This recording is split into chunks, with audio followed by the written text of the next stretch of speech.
যোগী একজন forest officer ছিল।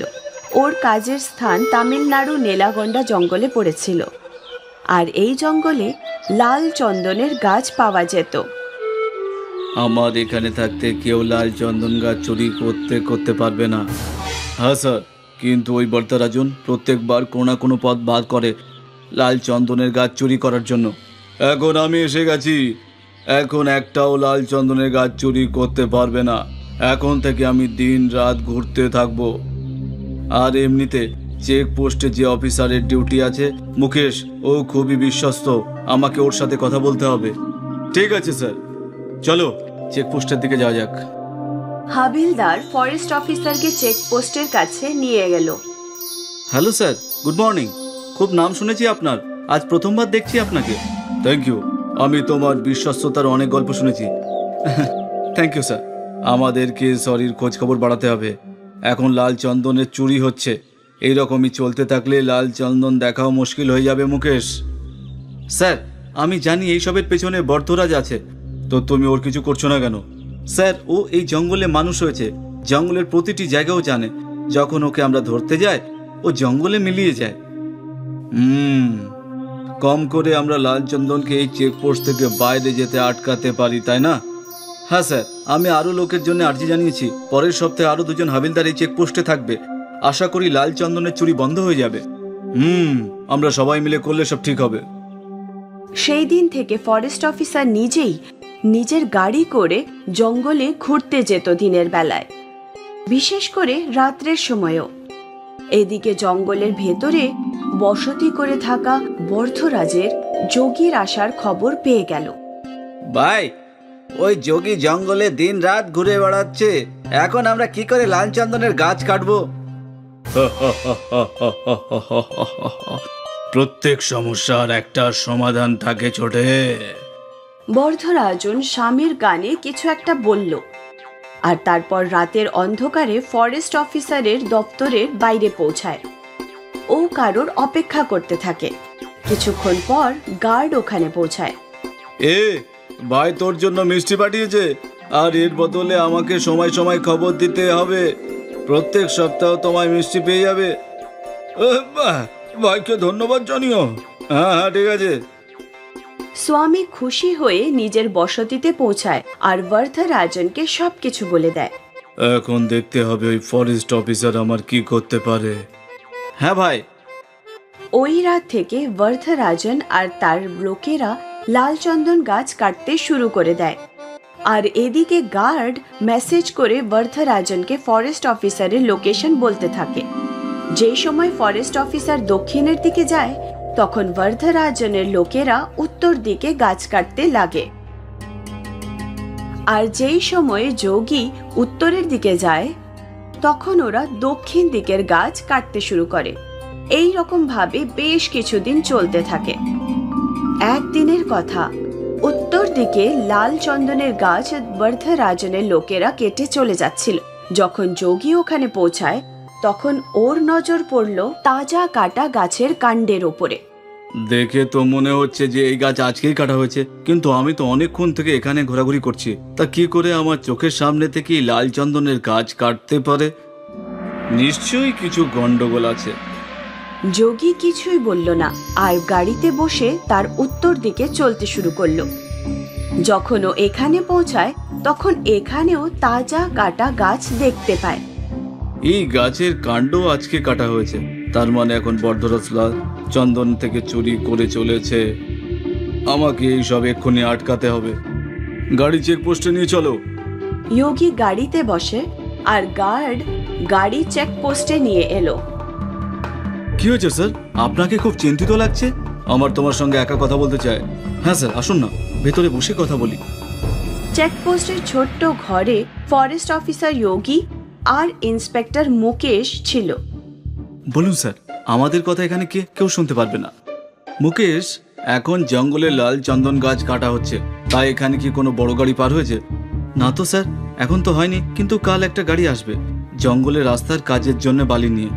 তবে নিশ্চয়ই লাল চন্দনের গাড়িতে যাবে। কাল তো কোনো মতেই আমি গাড়িকে চেকপোস্ট দিয়ে নিয়ে যেতেই দেবো না। হ্যাঁ, আমি ওই বর্ধরাজকে ধরেই ছাড়বো। ঠিক আছে স্যার। এদিকে জঙ্গলে বর্ধরাজন তার লোকজনের সঙ্গে পরিকল্পনা করছিল। তাহলে কি বালির গাড়িতে সব লাল চন্দনের গাছ পরে বাইরে নিয়ে যাওয়া হবে মনে হচ্ছে? না, এতক্ষণে তো ফরেস্ট অফিসারের সব খবর জানা গেছে, আর চেক পোস্টের কাছে আমাদের জন্য অপেক্ষা করবে। তাহলে আমরা কি করব? কি করে লাল চন্দনের গাছকে বাইরের রাস্তা বের করব ভাই? বর্ধরাজন নিজেই পরিকল্পনা বানিয়ে ফেলেছিল। পরের দিন সকালে বালির গাড়ি জঙ্গলে এলো, আর ইন্সপেক্টর মুকেশ ফরেস্ট অফিসার যোগীকে কল করে এই খবরটা জানালো। স্যার, বড় গাড়ি এসে গেছে, আপনি চলে আসুন। ঠিক আছে। ওই গাড়ি কনস্ট্রাকশনের সাইটে পৌঁছলো, আর ওখানে ট্রাক সমস্ত বালি আনলোড করলো। আর বর্ধরাজন আর তার সব লোকজন মিলে ওই গাড়িতে একটা লাল চন্দনের গাছের ডাল ভরে দিল। এদিকে ফরেস্ট অফিসার আর গার্ড গাড়ি দিয়ে বেরোলো, কিন্তু ওদের রাস্তায় আরো কিছু গাছ পড়ে থাকতে দেখে। স্যার, ঘুরে যেতে হবে। এগুলো সব ওই বর্ধরাজনই করেছে। তাড়াতাড়ি চলুন, আজ ওকে ধরতেই হবে। বর্ধরাজন ওখান থেকে পালিয়ে যায়, আর ফরেস্ট অফিসার যোগী যখন ওখানে পৌঁছলো তখন গাড়িও ওখান থেকে বেরিয়ে গেছিল। চেকপোস্টের কাছে নিয়ে চলো। যোগী ইন্সপেক্টর মুকেশকে কল করলো। মুকেশ, ওরা এখান থেকে বেরিয়ে গেছে, এখন তোমাকে ওদের আটকাতে হবে। ঠিক আছে স্যার। ইন্সপেক্টর মুকেশ নিজের সব লোকজন নিয়ে দাঁড়িয়ে পড়লো চেকপোস্টের কাছে। বড় গাড়ি আস্তে আস্তে চেকপোস্টের কাছে এগোলো। চেকপোস্টের কাছে ইন্সপেক্টর মুকেশ আর সমস্ত পুলিশ বন্দুক নিয়ে দাঁড়িয়েছিল। গাড়ি চালক পুলিশকে দেখে গাড়ি থামিয়ে দিল, আর পেছন দিকে ফরেস্ট অফিসার নিজের গাড়ি দাঁড় করিয়ে দিল। গাড়িটাকে চারদিক দিয়ে ঘিরে ফেলা হলো। হাওলদার, চেক করো গাড়ির ভেতরে কি আছে। হাবিলদার গাড়ির ভেতরে ওঠে। স্যার, লাল চন্দন তো আছে, কিন্তু একটাই। কি? ইন্সপেক্টরও গাড়ির ওপর উঠে দেখতে লাগলো। উনি ওখানে একটাই চন্দনের গাছ দেখতে পেলেন। স্যার, আপনি এখানে আসুন। এখন ফরেস্ট অফিসার যোগীও উঠে পড়ল। ও এইসব দেখে চিন্তায় পড়ে গেল। ওই বর্ধরাজন এইবার আমাদের সাথে ছল করলো। আর এইদিকে বর্ধরাজন তার সমস্ত লোকজন নিয়ে আর লাল চন্দনের গাছগুলোকে নিয়ে নদীর রাস্তা দিয়ে জঙ্গলের বাইরে বেরোতে শুরু করে দিল।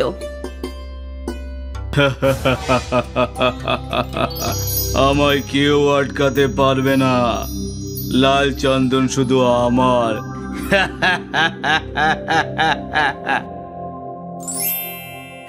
মহেশপুরা গ্রামে মুকেশ আর তার ভাই পিন্টু তাদের বাবার সাথে থাকতো।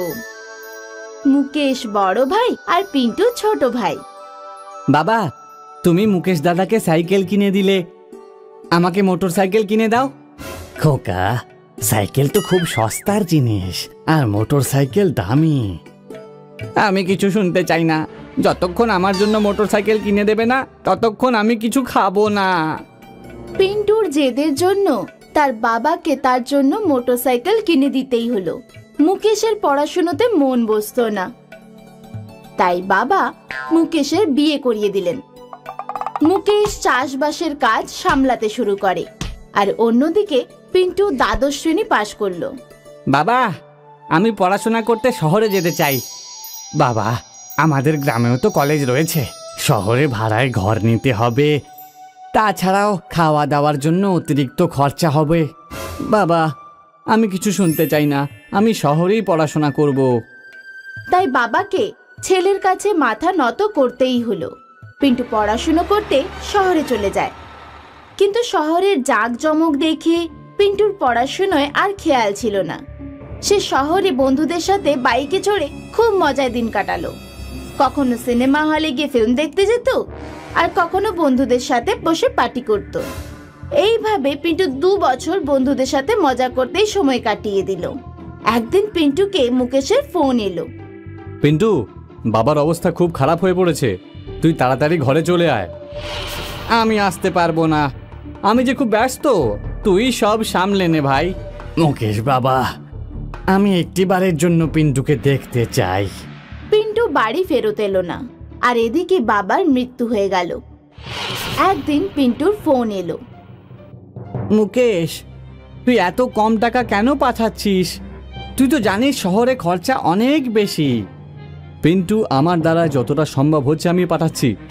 এইবারে ভুল সময়ে বৃষ্টিটা এসে গেল, সমস্ত ফসল খারাপ হয়ে গেছে, ঘরে খাওয়ার জন্য কিচ্ছু বেঁচে নেই। কেন মিথ্যে কথা বলছিস? আমি মিথ্যে কথা বলছি না পিন্টু। পিন্টু একটা মেয়ের সাথে নিজের গ্রামে নিজের বাড়ি পৌঁছলো। আরে পিন্টু, এভাবে হঠাৎ করে এতদিন পরে তুই এখানে এলি, আর আসার আগে একবারও বললি না যে তুই বিয়ে করে ফেলেছিস? হ্যাঁ দাদা, আমি বিয়ে করে নিয়েছি।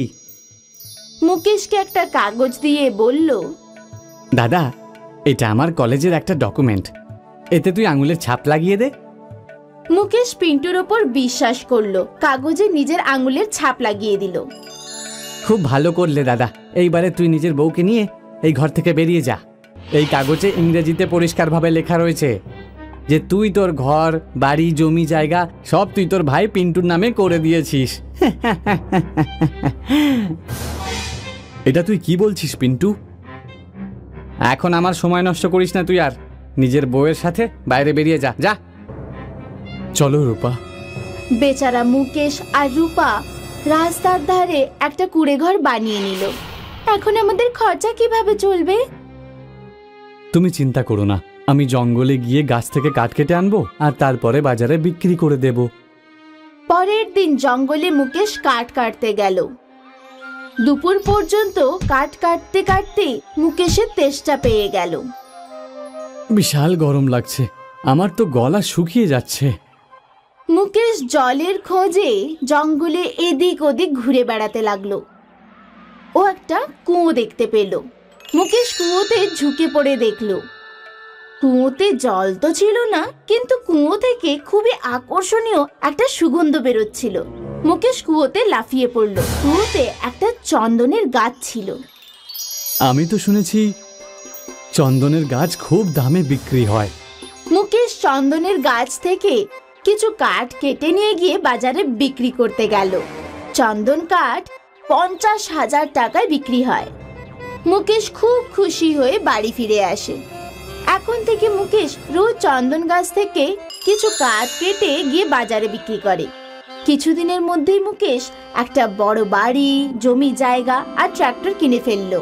আর ওদিকে পিন্টু চাষবাসের কাজ করতেই জানতো না, সেই জন্য সে নিজের জমি বিক্রি করে দিল। কিছুদিনের মধ্যেই জমি বিক্রি করার টাকা শেষ হয়। টাকা রোজগার করে নিয়ে এসো, নাহলে আমি তোমায় ছেড়ে চলে যাব। মুকেশের ধনী হওয়ার খবর পিন্টু জানতে পেরে যায়। এক রাতে পিন্টু লুকিয়ে মুকেশের বাড়ি যায়। মুকেশ আর তার স্ত্রী সেই সময় খাবার খাচ্ছিল। পিন্টু জানালা দিয়ে তাদের দুজনের কথাবার্তা শুনলো। আজ আমাদের কাছে যা কিছু রয়েছে তা সব জঙ্গলে কুয়োর মধ্যে চন্দন কাঠের জন্যই সম্ভব হয়েছে। জঙ্গলে একজন ঋষির সাথে দেখা হয়েছিল, উনি আমাকে বললেন যে ওই চন্দন কাঠ খুবই চমৎকারী। আচ্ছা, জঙ্গলে কুয়োর মধ্যে ওই চন্দন গাছ। পিন্টু জঙ্গলে যায় আর খুঁজতে খুঁজতে সেই কুয়ো পর্যন্ত পৌঁছে যায়। ওই যে ওইখানে রয়েছে সেই চন্দন গাছ। পিন্টু কুয়োর মধ্যে লাফিয়ে পড়ে, কিন্তু সেই চন্দন গাছ উধাও হয়ে যায় আর পুরো কুয়োটা জলে ভরে যায়। পিন্টু সাঁতার কাটতে জানতো না, সেই জন্য সে কুয়োতে ডুবে গিয়ে প্রাণ হারিয়ে ফেলল। যজ্ঞ একজন পরিশ্রমী আর একজন সৎ কাঠুরিয়া ছিল, কিন্তু ও খুবই গরিব ছিল। ও একটা কুঁড়ে ঘরে নিজের স্ত্রী গৌরীর সাথে বসবাস করত। বাড়িতে আনাজপাতি শেষ হয়ে গেছে, কাল রান্না কি করে হবে? ওদের লোভী প্রতিবেশী মহিলা ওদের দারিদ্রতার উপহাস করত। এটা আবার কেমন রুক্ষ সূক্ষ্ম খাবার, এটা তো আমার গরুও খাবে না। প্রতিবেশীর কটু কথাতে ওরা খুবই কষ্ট পেত। আমি জঙ্গল থেকে কাঠ কেটে নিয়ে আসছি, সেগুলো বাজারে বিক্রি করে আনাজ কেনার টাকা জোগাড় হয়ে যাবে। যজ্ঞ জঙ্গলে গেল আর এক এক করে কাঠ কাটতে লাগলো। ও একটা বড় গাছের ডাল কাটার জন্য কুড়াল মারতেই যাচ্ছিল, তখনই একটা আওয়াজ শুনতে পেল। আমাকে কেটো না, আমাকে কেটো না, আমাকে কেটো না। এটা কার আওয়াজ আসছে? কে আছে এখানে? আমি আছি, তোমার সামনেই দাঁড়ানো গাছ। গাছকে বলতে দেখে ও খুবই অবাক হলো। যজ্ঞ গাছকে বলল যে যদি ও তাকে না কাটে তাহলে বাজারে গিয়ে বিক্রি করবে, তার কাছে আনাজ কেনার পয়সাও নেই। আমি একটা জাদুর গাছ, আমি তোমার প্রয়োজন পূরণ করব, তোমার যা চাই তাই পাবে। গাছের এমন কথা বলা মাত্রই জাদু করে ওখানে অনেকগুলো আনাজ, ডাল, চাল এসে হাজির হলো। এইসব দেখে যজ্ঞ খুব খুশি হলো। ধন্যবাদ জাদুর গাছ, তুমি আমার প্রয়োজন মিটিয়ে দিলে। পুরো মাসের খাবার দেখে গৌরীও খুব খুশি হলো। এবার আমাদের খালি পেটে আর থাকতে হবে না। তখনই প্রতিবেশী মহিলা এসে গেল। সেখানে রাখা জিনিসপত্র দেখে, এতগুলো আনাজ এই গরিবগুলোর কাছে? প্রতিবেশী গৌরীকে তার ছেলের জন্মদিনের অনুষ্ঠানে নিমন্ত্রণ করলো। বিকেল বেলার অনুষ্ঠানে কোনো ছেঁড়া ফাটা শাড়ি পরে এসো না আবার যেন। গৌরীর কাছে তো একটাও ভালো শাড়ি ছিল না। ও মন খারাপ করে কাঁদতে শুরু করলো।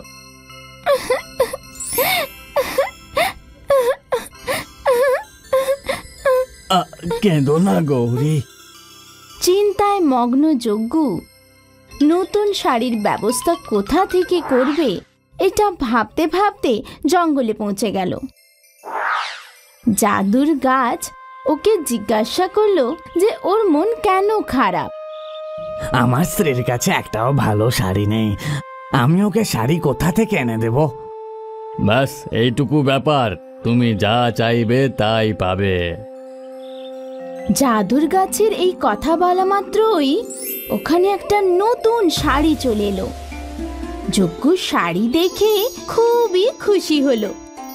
ও গাছকে ধন্যবাদ জানালো আর শাড়িটা নিয়ে বাড়ি চলে গেল। নতুন শাড়ি দেখে গৌরী খুবই খুশি হলো। সেই শাড়িটাই পরে ও যজ্ঞর সাথে প্রতিবেশীর বাড়িতে নিমন্ত্রণ খেতে গেল। গৌরীকে সুন্দর শাড়ি পরা দেখে অনুষ্ঠানে উপস্থিত সকল অতিথিরা গৌরীর খুব প্রশংসা করলো। এই শাড়িতে তোমাকে বেশ সুন্দর দেখাচ্ছে।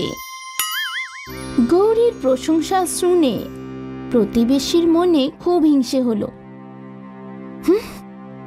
আমি তো ভেবেছিলাম সকলের সামনে ওদের দারিদ্রতার উপহাস করব, কিন্তু এরা সকলে তো ওর প্রশংসা করছে।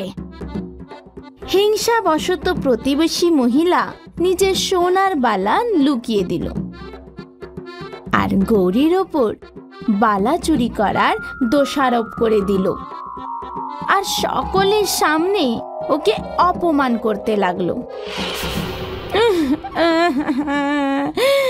দেখো দেখো, এই গৌরী আমার গয়না চুরি করেছে।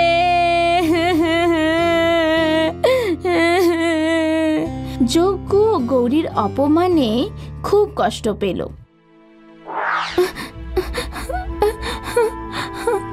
এত দামি বালা আমরা কি করে ফেরত দেব? মন মরা যজ্ঞ জঙ্গলে গিয়ে ওই জাদুর গাছকে সম্পূর্ণ ঘটনা বলল আর কাঁদতে শুরু করলো। আমি ওই দামি বালা কোথা থেকে আনবো? গাছ হাসলো আর তারপর বলল, ব্যাস এইটুকু ব্যাপার, তোমার যা চাই তুমি তাই পাবে। আর ওখানে সোনার দুটো খুব সুন্দর বালা চলে এলো, যা দেখে যজ্ঞ আনন্দে লাফিয়ে উঠল। আবার একবার ও জাদুর গাছকে সাহায্য করার জন্য ধন্যবাদ জানালো আর বালা নিয়ে চলে গেল। যজ্ঞ আর গৌরী মিলে ওই বালা প্রতিবেশীকে ফিরিয়ে দিল। আমাদের ভুল হয়েছিল, এই নাও তোমার বালা। বালা দেখে প্রতিবেশী খুবই আশ্চর্য হলো। আমার বালা তো আমি লুকিয়ে রেখেছিলাম, তাহলে এই গরিবগুলোর কাছে এই বালা করতে কে এলো? কিছু তো রহস্য আছে, আমাকে জানতেই হবে। গৌরী যজ্ঞকে জিজ্ঞেস করলো যে ও এত দামি বালা কোথা থেকে আনলো। জঙ্গলে একটা জাদুর গাছ আছে, সেই আমাকে এই বালা দিয়েছে।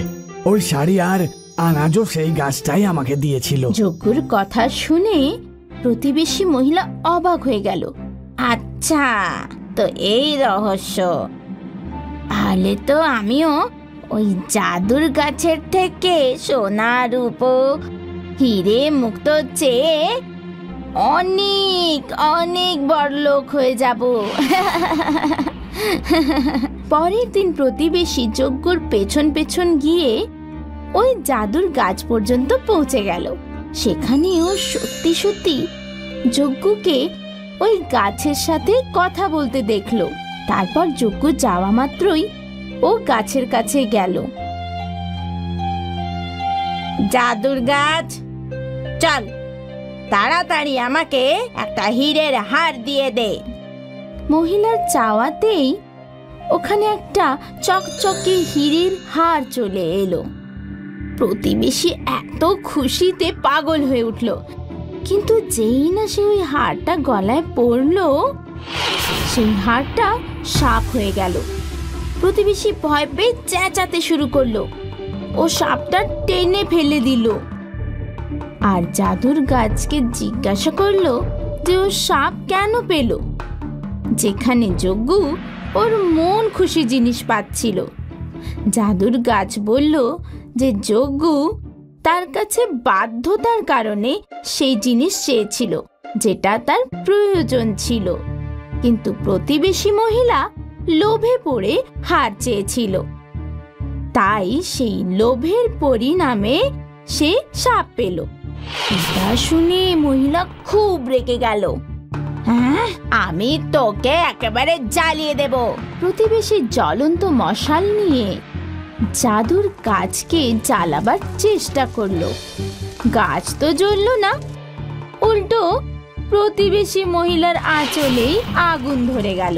আর সে নিজেকে বাঁচাবার জন্য এদিক ওদিক দৌড়তে লাগলো। এই গল্প থেকে আমরা এটাই শিক্ষা পাই যে পরিশ্রম আর সততার সাথে যারা কাজ করে তারা নিজের প্রয়োজনের সমস্ত জিনিস পেয়ে যায়, কিন্তু যারা লোভ করে তারা কিছুই পায় না, কারণ লোভের কোনো সীমা নেই। আর বেশি লোভ করলে মানুষ নিজেরই ক্ষতি করে বসে, যেমন প্রতিবেশী মহিলা করলো। একটা গ্রামে নন্দন আর বন্দন নামে দুজন কাঠুরিয়া ছিল। নন্দন খুব পরিশ্রমী ছিল। ও সকালে খুব তাড়াতাড়ি উঠত, সারাদিন ধরে কাঠ কাটত আর সন্ধে নামার পর কাঠ নিয়ে বাড়ি ফিরত। অন্যদিকে বন্দন অলস প্রকৃতির। সূর্য মাথার উপরে এলে ঘুম থেকে উঠত আর অনেক কম কাঠ সংগ্রহ করে বাড়ি ফিরত। 1 বছর পরে নন্দন অনেক পরিশ্রম করে অনেক টাকা জমিয়ে ফেলল ও সেই টাকায় খুব বড় একটা সুন্দর বাড়ি তৈরি করল। আর বন্দন আগে যেমন ছিল তেমনই থাকলো। কিছুদিন পর নন্দন বিয়ে করে নিল আর সেই দেখে বন্দনের খুব হিংসে হলো। নন্দন আর আমি দুজনেই কাঠুরিয়া, কিন্তু 1 বছরের মধ্যেই ও এত কিছু বানিয়ে নিল, আর আমার জেকে সেই। নিশ্চয়ই ও এর কোনো রহস্য জানে। কে জানে কি জাদু করে ও। বিয়ে হওয়ার পরেও নন্দন সূর্য ওঠার আগে উঠত আর কাঠ কাটতে বেরিয়ে পড়ত। বেরিয়ে পড়লেন মহারাজ, এনার তো একটুও শান্তি নেই। আমি তো ধীরে সুস্থে যাব। আর বন্দন আবার শুয়ে পড়ল। নন্দন জঙ্গলের মধ্যে দিয়ে যেতে যেতে একটা পুকুরের পাড়ে পৌঁছল। এই গাছটা খুব ভালো, আর এর ডালপালাও বেশ মোটা মোটা, এটাকেই কাটি। নন্দন গাছের উপরে উঠে একটা ডাল কাটতে শুরু করলো। গাছের ডাল কাটতে কাটতে নন্দনের হাত থেকে কুড়ুলটা ফসকে গেল আর সেটা পুকুরে পড়ে গেল। আরে না! ও গাছ থেকে নিচে নামলো আর আমার কাছে তো একটাই কুড়ুল ছিল, এবার আমি কি করব? কাঠ কিভাবে কাটবো? গাছ যদি না কাটতে পারি তো? নন্দন চিন্তায় পড়ে যায় আর ও ওই পুকুরের ধারে বসেই প্রার্থনা করতে শুরু করলো। হে জলদেব, আমাকে সাহায্য করো। তখনই নন্দন, আমি তোমাকে কিভাবে সাহায্য করতে পারি? আমার কুড়ুলটা পুকুরে পড়ে গেছে, আপনি আমায় দয়া করে ওটা ফিরিয়ে দিন। ওই কুড়ুলটা আমার কাছে অনেক মূল্যবান জিনিস। জলদেব জলের ভিতরে চলে যায় আর কিছুক্ষণ পর উনি সোনার কুড়ুল নিয়ে আবার ফিরে আসেন। এই নাও নন্দন, এ তোমার কুড়ুল। এটা আমার কুড়ুল নয়, এটা তো সোনার কুড়ুল। আপনি আমায় আমার কুড়ুলটা ফিরিয়ে দিন। জলদেব আবার জলের নিচে চলে গেলেন আর এবার যখন উনি ফিরে এলেন ওনার হাতে একটা রূপোর কুড়ুল ছিল। এটা হয়তো তোমার কুড়ুল হবে। না না প্রভু, এটা তো রূপোর কুড়ুল। আমার কুড়ুল তো লোহা আর কাঠ দিয়ে তৈরি। তারপরে আবার জলদেব জলের ভিতরে চলে গেলেন। এবার উনি নন্দনের কুড়ুলটা নিয়ে এলেন। নন্দন নিজের কুড়ুলটা দেখে ভীষণ খুশি হলো। হ্যাঁ, এটাই তো আমার কুড়ুল। এই নাও, কিন্তু এটা আমায় বলো যে তুমি বলেছিলে যে তোমার কুড়ুল খুব মূল্যবান, তাহলে তুমি সোনা আর রূপোর কুড়ুলটা নিলে না কেন? আমার কুড়ুল তো মূল্যবানই, এটা না থাকলে আমি কাঠই কাটতে পারবো না। এই কুড়ুলটা আমার জীবনের অবলম্বন। খুব ভালো কথা নন্দন। পরিশ্রমকে তুমি তোমার জীবনের মূলধন মনে করো, আর তোমার মনে এতটুকু লোভও নেই। এই নাও, এই সোনা আর রূপোর কুড়ুলটাও তোমার সততার জন্য উপহার। সর্বদা সুখে থাকো। নন্দন কুড়ুল নিয়ে জলদেবতাকে প্রণাম করে আর জলদেবতা আবার জলে অদৃশ্য হয়ে যায়। নন্দনের হাতে সোনার কুড়ুল দেখে বন্দন আশ্চর্য হয়ে যায় আর ও ওর পিছু ধাওয়া করে। নন্দন তার স্ত্রীকে সোনার আর রূপোর কুড়ুলের রহস্য বলে, যেটা বন্দন জানলা দিয়ে শুনে ফেলে। তো এই ব্যাপার, আমিও পুকুরে গিয়ে সোনার কুড়ুল নিয়ে আসছি।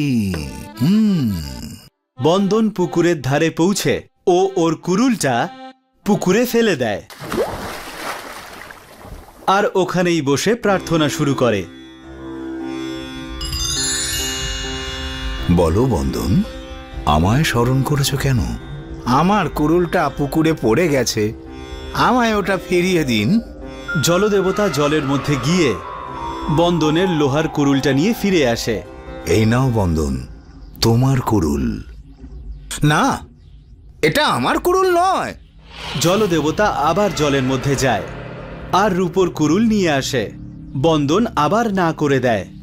তারপর জলদেবতা সোনার কুড়ুল নিয়ে ফিরে আসে। বন্দন খুশি হয় আর হ্যাঁ হ্যাঁ, এটাই তো আমার কুড়ুল। হ্যাঁ, তুমি খুবই লোভী বন্দন, তুমি আমাকে মিথ্যে বলেছ। এই বলে জলদেবতা জলে অদৃশ্য হয়ে যান। আমার কুড়ুল, আমার কুড়ুল, আমায় ক্ষমা করে দিন।